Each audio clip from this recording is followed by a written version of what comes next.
Selamat datang rekan-rekan aparatur sipil negara. Pernah nggak sih merasa kalau berbicara di depan umum itu ya sekedar kewajiban yang harus dijalankan? Nah, hari ini kita akan coba ubah cara pandang itu. Kita akan bongkar caranya menjadikan komunikasi sebagai alat paling ampuh yang Anda punya untuk membangun kepercayaan. Ini adalah panduan praktis khusus untuk kita semua, agar setiap pesan yang disampaikan bukan cuma didengar, tapi benar-benar meresap. Coba bayangkan ya, Anda sudah presentasi panjang lebar, data lengkap, program sudah dijelaskan, semua regulasi dibacakan. Kelihatannya sih pesan sudah sampai. Tapi tunggu dulu, apakah audiensnya benar-benar percaya? Nah, ini dia pertanyaan kuncinya. Dan ini yang akan kita bedah sama-sama hari ini. Sebagai ASN, kita semua tahu, tugas kita itu jauh lebih dari sekedar menyampaikan informasi kan? Tantangan terbesarnya itu justru bagaimana caranya membangun sebuah jembatan kepercayaan yang kokoh dengan masyarakat. Karena jujur saja, tanpa jembatan itu, program sebagus apapun, kebijakan sekeren apapun, ya bisa mental, bisa gagal di tengah jalan.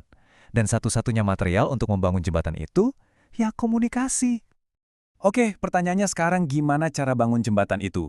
Jawabannya, dimulai dari fondasi, dari strukturnya. Anggap saja presentasi itu seperti membangun rumah. Kalau fondasinya nggak kuat, ya gampang goyah. Nah, dalam komunikasi, fondasi itu adalah struktur yang rapi dan jelas. Yuk kita lihat cetak birunya. Gampang kok, kuncinya ada di 3 pilar ini. Pertama, pembukaan yang nendang. Caranya?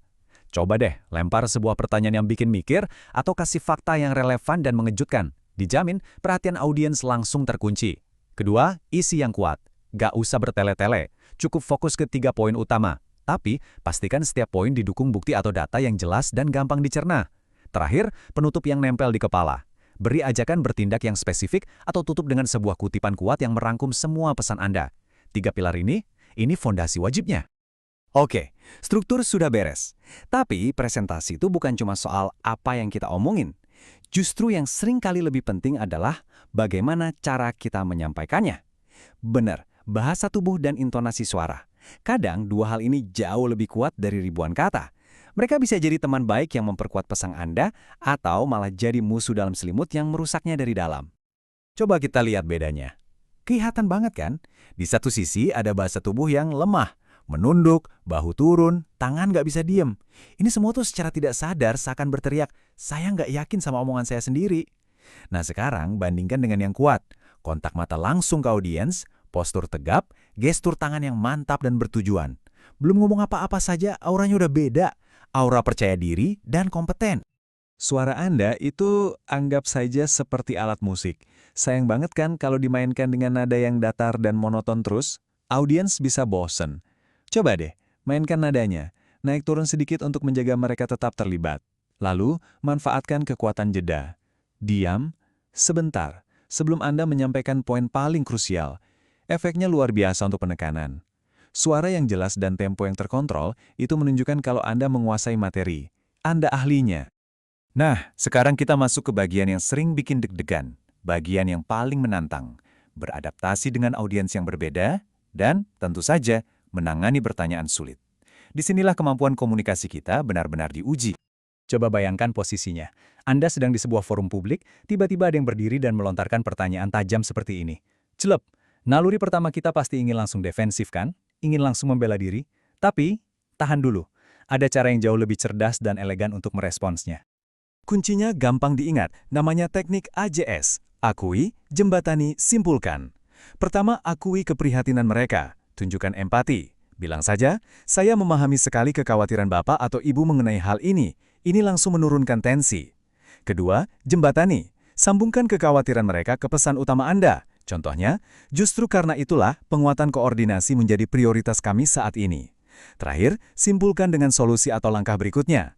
Langkah konkret yang akan kami ambil adalah, lihat kan, dari yang tadinya berpotensi konfrontasi jadi sebuah percakapan konstruktif. Nah, adaptasi itu kuncinya. Anda tidak bisa pakai satu gaya bicara untuk semua orang. Misalnya nih, audiens Anda adalah para tokoh masyarakat lokal. Lupakan dulu istilah-istilah teknis atau jargon birokrasi yang rumit. Gak akan nyambung. Pakai bahasa yang membumi, fokus pada hal yang paling penting buat mereka. Apa dampaknya buat lingkungan kami? Apa manfaatnya buat keluarga kami? Itu yang mereka mau dengar.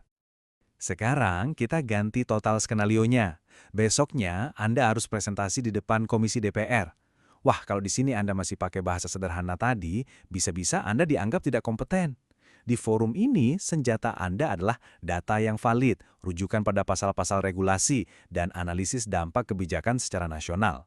Nah, kemampuan untuk ganti gigi dari satu gaya ke gaya lain inilah yang membedakan komunikator biasa dengan komunikator yang andal. Jadi, inilah inti dari semuanya. Inilah transformasinya. Peran Anda bukan lagi sekedar penyampai informasi. Anda adalah seorang arsitek, dan yang Anda bangun, kepercayaan publik.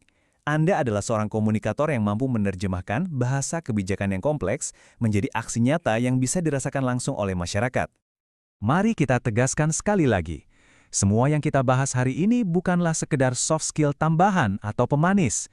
Kemampuan berkomunikasi secara efektif adalah jantungnya pelayanan publik di era modern. Ini adalah fungsi inti, bagian dari DNA profesional Anda sebagai seorang ASN. Jadi, sebagai penutup, saya ingin meninggalkan satu pertanyaan untuk Anda renungkan. Mulai besok saat Anda memimpin rapat, berbicara di depan kolega, atau berhadapan langsung dengan warga, jembatan komunikasi seperti apa yang akan Anda bangun? Mulailah membangunnya, satu percakapan pada satu waktu. Pilihan untuk menjadi komunikator yang berdampak sepenuhnya ada di tangan Anda.